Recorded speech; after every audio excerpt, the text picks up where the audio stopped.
Hello everyone, welcome back to my channel global Gunjan. जो हम paper solve कर रहे थे लास्ट वीडियो में, आपने देखा होगा, इसका ये पार्ट 2 है। 10 क्वेश्चंस हम कर चुके थे।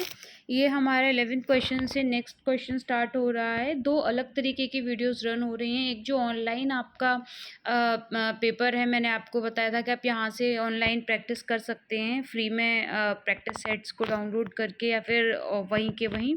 और एक ये दूसरा है जो मैंने प्रीवियस ईयर पेपर आपकी डाउनलोड किया है, जिसको मैं यहाँ सॉल्व कर रही हूँ, जिसको आप टेलीग्राम पर फॉर फ्री ले सकते हैं और उसको आप खुद से भी सॉल्व कर सकते हैं। तो क्वेश्चन नंबर 11 से स्टार्ट करते हैं। A method of developing a pattern from body measurement is called. जब शारीरिक नाप लेकर कोई पैटर्न को डेवलप किया जाता है तो उसे क्या कहते हैं? Clothing construction, pattern making, drafting और नन ऑफ द इज। तो करेक्ट आंसर क्या होगा? ड्राफ्टिंग, क्योंकि हमें मालूम है ड्राफ्टिंग क्या होती है। जब हम किसी की नाप लेते हैं, है ना, तो वो आपका मेजरमेंट, उसके थ्रू पैटर्न बनाने को ड्राफ्टिंग कहते हैं। उस ड्राफ्टिंग के थ्रू कोई ड्रेस का पैटर्न बनाना होता है। पैटर्न के बाद आप क्लोथिंग कंस्ट्रक्शन करते हैं। तो ये आपकी 3 डिफरेंट स्टेजेस होती हैं किसी भी गारमेंट को तैयार करने से पहले। तो जो आपकी ड्राफ्टिंग होती है वो आपकी पेपर पर होती है। जो पैटर्न मेकिंग होती है वो एक रफ कपड़े पर होती है। और क्लोथिंग कंस्ट्रक्शन आपका, जब आप उसको डमी पर पहनाकर प्रॉपरली देख लेते हैं, मैनिक्विन पे पहनाकर, तो आप उसको अपने क्लोथ पर उस फैब्रिक को या फिर उस डिज़ाइन को पर्टिकुलर को आप कंस्ट्रक्ट करते हो फॉर द कस्टमर। उसके बाद क्वेश्चन नंबर 12 आपका आता है, the word textile comes from the Latin word textile which means. Textile word जो लैटिन टर्म से आया है उसका क्या मीनिंग होता है? फैब्रिक, वीव, टेक्सटाइल या नन ऑफ दीज। तो इसका करेक्ट आंसर बहुत इजी है कि इसका मीनिंग होता है वीव। वीव करना जो होता है, यानी कि बुनाई जो होती है, वो उसका मीनिंग होता है आपका टेक्सटाइल। क्वेश्चन नंबर 13 की तरफ बढ़ते हैं। This is a weak fibre. कौन सा फाइबर वीक होता है? वूल, सिल्क, कॉटन या फिर रेयॉन।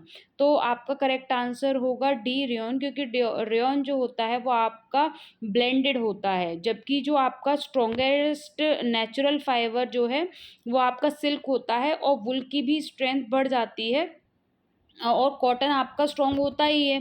तो रेयॉन जो है आपकी वो वीकेस्ट में आता है। नेक्स्ट हमारा क्वेश्चन नंबर 14 है, which of the following is an art principal which suggest a pleasing movement through the design. किसी भी डिज़ाइन में एक प्लीजिंग मूवमेंट को अचीव करने के लिए कौन सा प्रिंसिपल जो है वो आप इसमें यूटिलाइज करते हैं? तो हार्मनी है, एम्फसिस है, बैलेंस है या रिदम है? 14 का करेक्ट आंसर होगा रिदम, क्योंकि रिदम क्या होती है? एक लयात्मकता होती है। किसी भी चीज़ में एक लय लाने के लिए, एक सारता लाने के लिए, समरूपता लाने के लिए जो यूज़ किया जाता है, जिससे कि किसी भी चीज़ में एक मूवमेंट फील हो, ब्लॉकेज ना हो। जैसे कि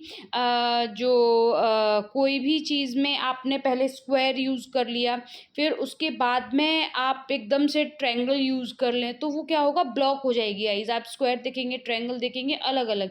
उसी में अगर आप लाइंस को फॉर्म करें और तो उससे क्या होगा? एक रिदम क्रिएट हो जाती है किसी भी डिज़ाइन में।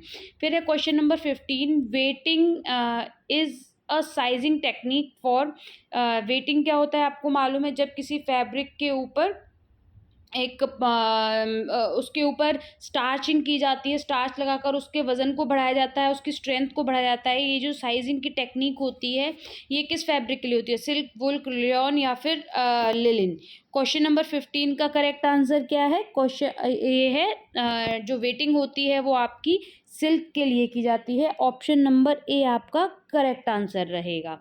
फिर है question number 16, a protein substance that holds the filaments together. वो कौन सा प्रोटीन सब्सटेंस है जो कि फिलामेंट्स को एक साथ कनेक्ट करके या फिर एक साथ जोड़ कर रखता है?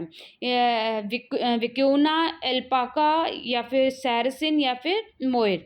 तो करेक्ट आंसर आप सबको मालूम होगा कि सैरसिन होता है, जो कि आपका जब सिल्क बनती है तो उसमें आपने उसको पढ़ा होगा। सिल्क जब क्रिएट की जाती है कोकून के तहत, तब वो उससे से निकलता है और वो उसको कंबाइन करने का काम करता है, जोड़ने का।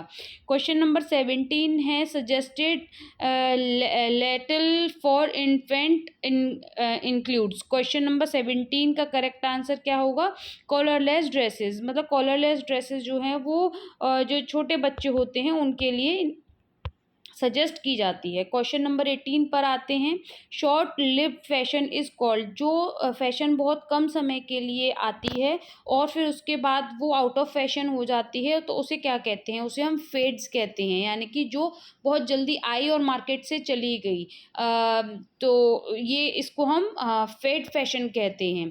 उसके बाद है हमारा question number 19। Temporary hardness in water is due to soluble chlorine, soluble magnesium bicarbonate, soluble carbonate and sodium carbonate.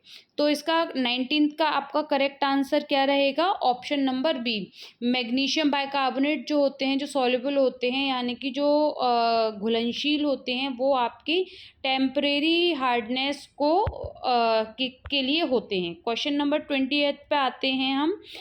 Yarn that are even in size and are relatively smooth and uniform are called. वो धागे जो एक ही size के होते हैं और smooth होते हैं और यूनिफॉर्म होते हैं, एक सार होते हैं, उनको हम क्या कहते हैं? उनको हम सिंपल यार्न कहते हैं। ठीक है। कॉम्प्लेक्स यार्न में क्या होता है? नब्स भी होते हैं, लूप्स भी होते हैं। टेक्सचर्ड में किसी किसी यार्न के ऊपर टेक्सचर डाल दिया जाता है।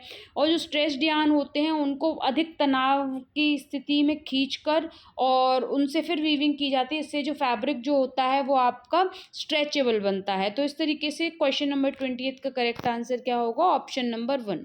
वीडियो अच्छी लगी हो, समझ आई हो तो लाइक शेयर एंड कमेंट करें। अगर कोई भी क्वेश्चन है तो कमेंट सेक्शन में पूछ सकते हैं।